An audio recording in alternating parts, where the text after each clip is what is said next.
Welcome back to the channel. Ripple CTO says XRP ledger is ready to power the future of global financial infrastructure. Why do you think he's saying that? You don't think maybe they're doing a lot of good business that he knows about?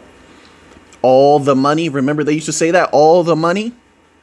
What company doesn't want to dominate the world? But there's very few companies like Ripple or any of the Bitcoin companies where they actually could make an attempt. I'm not saying that they would succeed in moving all the money and all, dominating every part or portion of the financial infrastructure, but they could take a huge piece.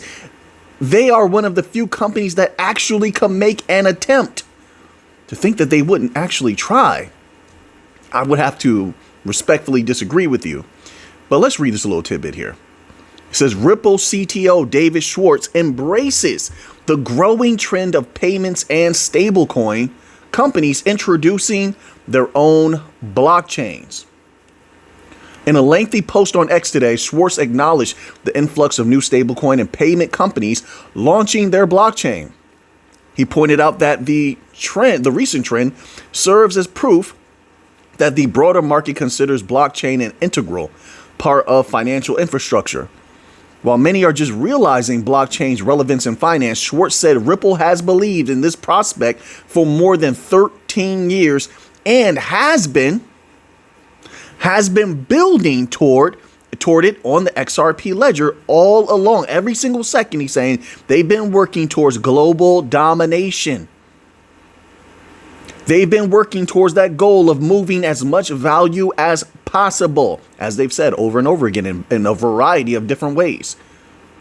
But wait, if that happens, what happens to the XRP price? If they succeed, have they failed? Or have they been doing very, very well? But if they're doing very well and they continue on this trajectory, you tell me, as you're hitting that like button, hit that like button, hit that like button. You tell me while you're doing that, where would that price go? Don't be afraid. Got to be brave now. Yeah. The big time is coming. Explosions in price. Yeah. The golden age was always going to come. We saw this years ago. We knew what they were building, them and Hedera and Solana and Chainlink and Stellar and Algorand. All of them at different degrees and all of them doing different things, but very similar. We knew what they were going to try, what they were going to attempt. Now, there's just a few more little bumps in the road. Not for Ripple and XRP, I just mean for crypto overall, before crypto is fully unleashed. And then value, not financial advice. This is my opinion. Value is going to be made all over the place. It's going to be easy for a short period of time. Not everybody's going to win, no. Not everybody knows how to strike when the iron is hot. Also, you remember I was telling you about Latin America the other day? We read a little article. Oh, I got an update on that. I told you. I know what I'm seeing. Years ago, we covered Ripple in Latin America. We covered Ripple in Latin America. We covered Algorand in Latin America. Hedera was down there for a little bit. And Stellar was down there in Latin America. And I said, keep an eye on Latin America. We'll cover that in the second chapter. We got a little update. A lot of things going on right now, looking good. Yeah, and we're getting back into the flow of things here on the channel. But let's go here. There's a giant, my apologies, folks. There's a giant triple ad. I've never seen this before, blocking the articles. Just hold on. So it continues. He pointed out, we read that part. While many are just realizing the blockchain's relevance in finance, Schwartz said Ripple has been doing it for 13 years. Okay. He stated that while it is challenging to launch a new blockchain, it is even more challenging to build an ecosystem with trust, liquidity, real world usage, and developers. In his view, XRPL has gained traction and institutional adoption because of his long history of consistent updates and improvements.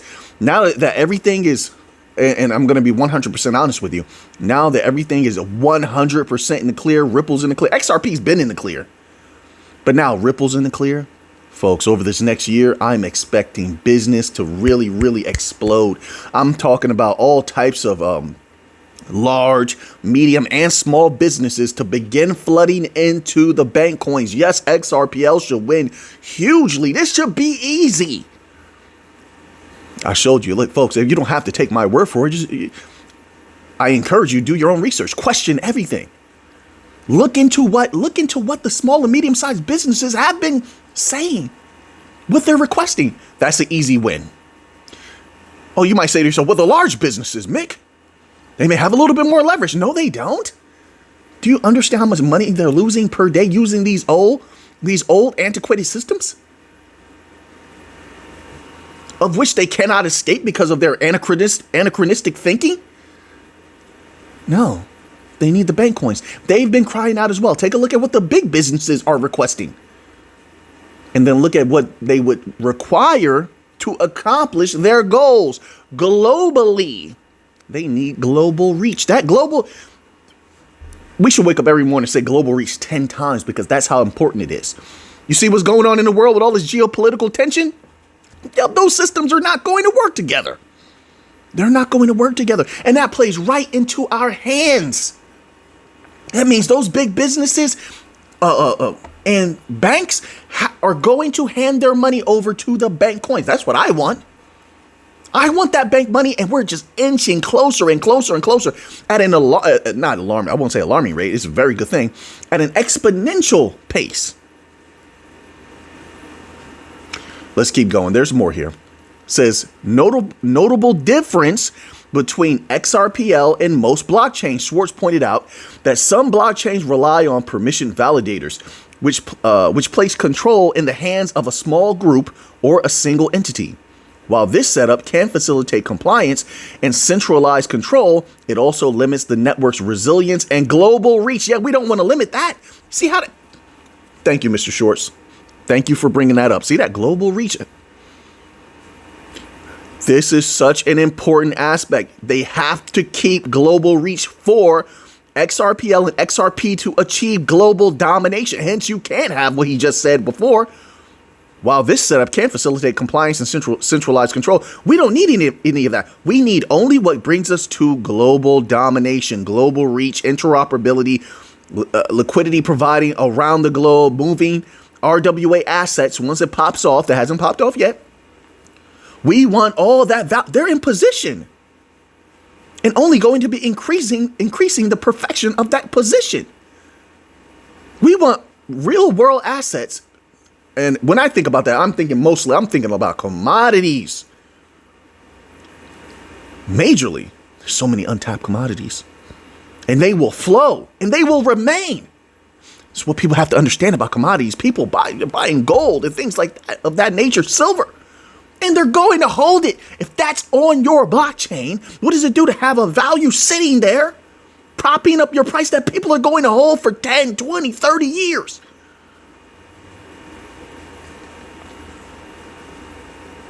A lot of assets are like that. People just buy them and let them sit there. People would be surprised. I know there's a lot of fast movers. You're moving and shaking and you're buying and selling and buying and selling, buying and selling. Oops. Didn't turn off my mic, did I? Buying and selling. But I'm from an era where we were taught to buy something, put it away, and let it collect dust. Yeah. There's a lot of us like that. And all of that, imagine a huge swath of value like that flowing through the chain and just sitting there. You don't want that? Those prices will go up and stay there. So now we have a variety of catalysts, things like that, RWA, parking RWA value, some of it, not all of it, some of it parking it on the chain. Just by their very nature, that's how that would be. Interbank payments, that's constant flow.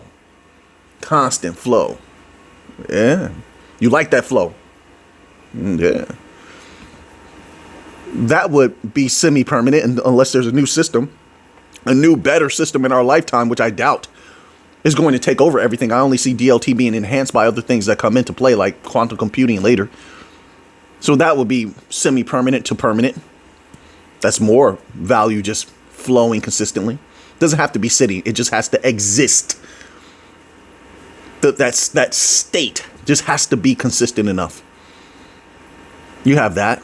Payroll, things like that. That raises those prices up permanently to a place where many people, let's just admit it, many people are afraid. They're afraid to be wrong. Listen, there's some people, they do some great things in life, and then there's people that need to climb Everest. They need to climb Everest. They need to go to the deepest trench of the ocean to explore. They need to go to the deepest, darkest depth of the jungles. They build a rocket. They're tinkering with mechanisms and chemicals that no one has ever done before. They don't know how this is going to work out. Could be catastrophic and end them, but it doesn't. But they were brave enough to do it. Now people can go to space. Or they can fly in a very fast jet propulsion. There are people who have to be brave, and they're going to climb Everest. That's what this is like. So a lot of people are afraid of those heights. They don't want to be wrong. They don't want to fail. I get it. I understand. And there's a lot of value on the line as well. I get it. I understand. Well, then those heights are not for them. It's not for them. It's not for everybody. But I do believe, I don't fear Everest. I don't. I don't fear the deepest depth of the ocean. I do not. And I don't fear the jungle.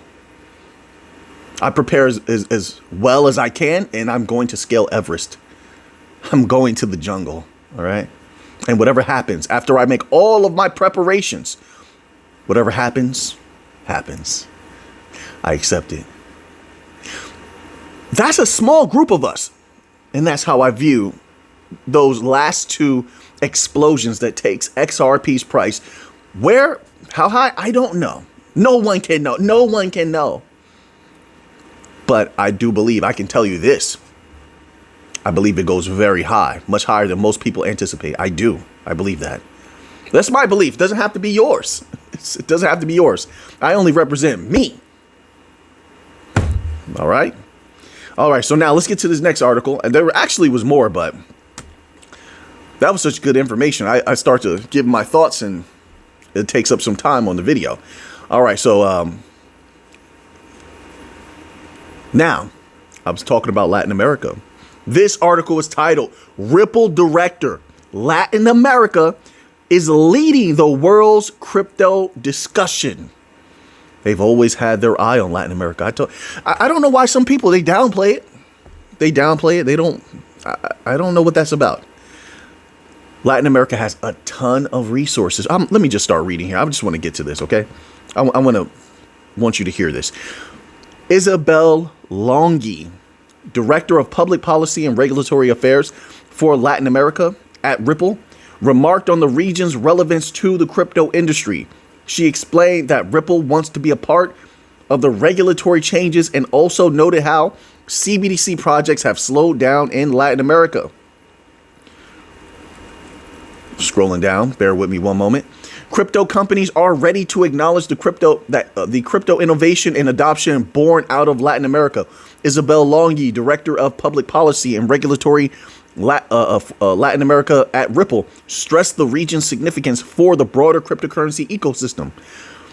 At a recent interview with Crypto Noticias,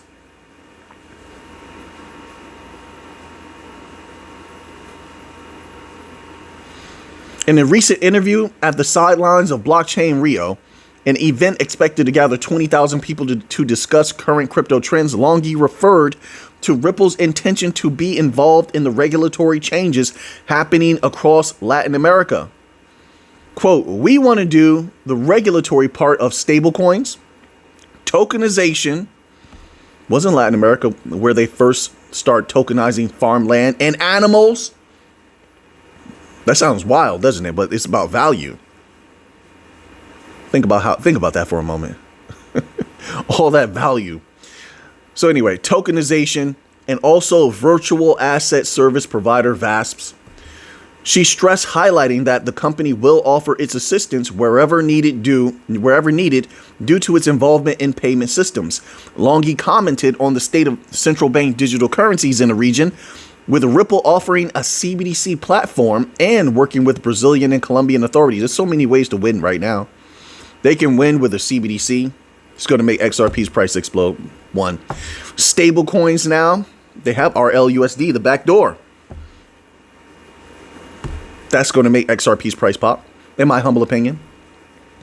And then just raw XRP. That's three different ways for them to, mechanisms on XRPL that helps XRP's price go intergalactic at some point. and weaves their way into the system. But let's continue on here. It says, with Ripple offering a CBDC platform and working with Brazilian and Colombian authorities before, she asseverated that the CBDC push has slowed down in Latin America, but that Ripple will support these initiatives where needed. Well, number one, they've done a lot of work on CBDCs already in Latin America. Let's just be, honest about that. That's number one. Number two, a lot of those places are just using raw cryptocurrencies. That's number two. Number three, stable coins. So there's so many different ways to go about this now. And I think Latin America is very balanced in how they're approaching things, at least for, as far as what I can see. And over the years, they've been working with and speaking to the best of the best in the industry for years, quietly. So there's that. It says now the CBDC issue isn't evolving as it did in the past, not only in Brazil, but throughout Latin America, or perhaps globally. The development of these projects has slowed down a bit. That's why we're not as engaged with this, but it's something that Ripple, if it can, will support. It says, even when recognizing that not all countries enacted comprehensive crypto regulation, praising Brazil, Argentina, Colombia, and criticizing Mexico and Chile, Longi stressed that Latin America was, quote, serving as a leader in cryptocurrency discussion for the world. See, and that's the strange thing. After saying all that, then you end with that particular statement. Why? What leads you to say that? Give us more information on that aspect. Serving as a leader in the cryptocurrency. Yeah, so what are they discussing? What is it that is making them the leader? I mean, we can speculate. I know what I've seen, but you're doing the interview. Just tell us. It says Ripple's popularity. Another thing. Why? Okay, so they're popular. Why? What mechanism makes them popular in Latin America? Ripple's popularity in Latin America has already grown. So CBDC slowed down, but Ripple got more popular. Is it XRP? Is it definitely not RLUSD? So it has to be XRP, right? It's XRP, or is it their CBDC platform? Or is it that it's not that things slowed down, just you can't talk about it because of NDAs? Is it that?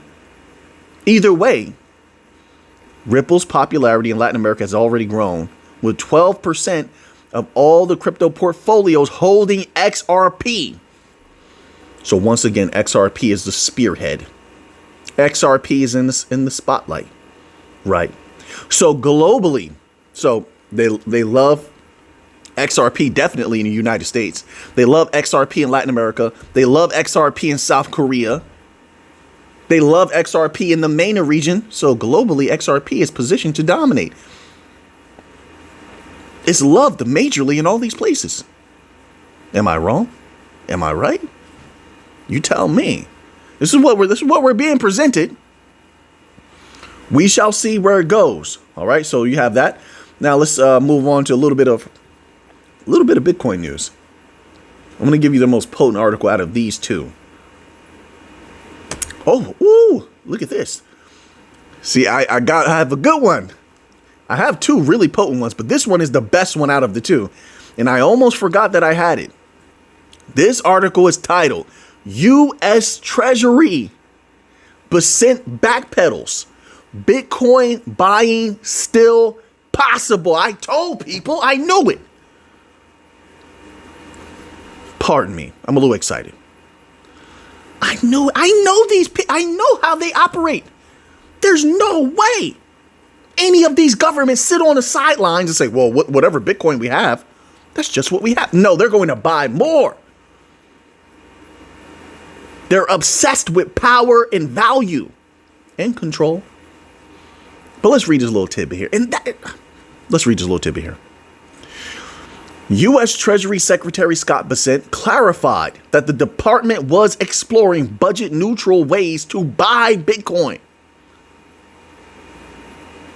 I like to just sit and let those types of words just marinate for a moment to make impact. Not for you, but like in my own mind, I do that sometimes. Contradicting, I told people, I knew it. I'm a very good judge and analyst of character. Is it analyst of character? However you put that. I know people, the psychology of them. I've been studying it for a long time, really. And I knew that they would go back on their word. There's no way you can sit on the sidelines with what's about to occur. No, you cannot. Not you, but like them, you know what I mean? Contradicting an earlier comment that tanked the market. And I told people, stop reacting. I mean, they can do whatever they want, but stop letting them manipulate you. I said it with manipulation. Now, how many people actually made it to this portion of the video? Right? Because they won't know this. They don't know that these people are lying. No disrespect. They lie. They manipulate. It's part of the game. They don't feel anything. They don't want you to buy. They tell you something negative. Oh, we were not going to buy Bitcoin. And then people say, oh, well, this is not that big. This whole Bitcoin treasury thing. They sell their Bitcoin. They become bearish. Stop allowing external energies to move you this way and that. That's dangerous. We must move ourselves. I moved myself. That's all I know. That didn't shake me, and I said it on the videos. I said I believe they will buy Bitcoin. It'll be later. He didn't even apologize. He knows that probably wrecked a lot of people, harmed their lives. He doesn't. I apologize. Maybe some people will say he can't apologize because of liability, so be it. But this is nonsense. And look, he lied. Contradicting an earlier comment that tanked the market. I hope people keep this in mind in the future. I really do. Let's keep going. I knew it. All the countries they're all going to get in on Bitcoin. It is their plaything now. U.S. Treasury Secretary Scott Bessent clarified that his department was still exploring budget-neutral ways to buy Bitcoin for the strategic Bitcoin reserve. You don't say. You don't say. So they also spoke on a digital asset stockpile. They spoke on it, not us. They're the ones put it out there. What was in the digital asset stockpile? Possibly. They discussed having XRP in there, Solana in there. So if they're going to buy more Bitcoin, what do you think they're going to do? If this digital asset stockpile, if they take that serious, and I believe that they will, because the bank coins are the next ones up behind Bitcoin and Ethereum. I think you're going to see I think people are going to see much more of an explosion from the bank coins than from Bitcoin and Ethereum, to be honest. But I could be wrong in that. I love all of them except for Ethereum because I don't have any. I'm just being honest. I don't have any Ethereum, so I don't care. I don't dislike it. I just don't have it. What do you think they're going to do? They're going to buy more XRP and Solana when the time comes, but they'll probably pull the same move and it'll work again. They'll tell the people, oh, where's whatever XRP and Solana we have, that's just what we have. We confiscated some from people. We have some. And the people will say, oh, no, see, this is nothing. It's a nothing burger. Right. Later on, they'll come back and, we're looking into ways to buy more XRP and Solana, right? Pure manipulation. It continues on here. It says this, quote, Treasury is committed to exploring budget-neutral pathways to acquire more Bitcoin to expand the reserve. You don't say. They want the United States to be the, quote, listen to this, folks. See, all these other people, they're not going to know. Go screenshot this article, read this article. Then if you're having discussions with people, you can actually show them because they won't believe it unless they see it. Unfortunately, it says, quote, they want the United States to be the, quote, Bitcoin superpower of the world. Wait a minute. They're talking about buying Bitcoin.